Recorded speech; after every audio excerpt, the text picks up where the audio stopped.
अस्सलामुअलैकुम। बुखार एक तकलीफ दा मर्ज है। इसमें जिस्म के पट्टे कमज़ोर हो जाते हैं जिससे चलने में काफ़ी दुश्वारी महसूस होती है। इसके साथ सर में दर्द, आँखों में पानी का आना और नज़ला भी शामिल है। तो आज की वीडियो में हम आपको एक ऐसा टोटका बताएंगे जिसके इस्तेमाल से पुराना बुखार बिल्कुल ख़त्म हो जाएगा।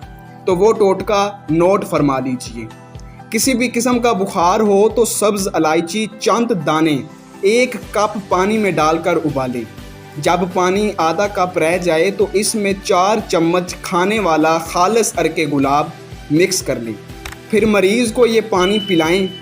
इससे मरीज़ को बेहद पसीना आएगा जिससे पुराना बुखार भी टूट जाएगा।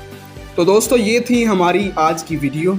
यकीनन आपको ये वीडियो पसंद आई होगी। अगर वीडियो पसंद आई है तो हमारे YouTube चैनल तिब की दुनिया को ज़रूर सब्सक्राइब करें और साथ ही बेल आइकन को प्रेस करें ताकि आप तक हमारी न्यू अपडेट पहुंचती रहे। अल्लाह हाफ़िज़।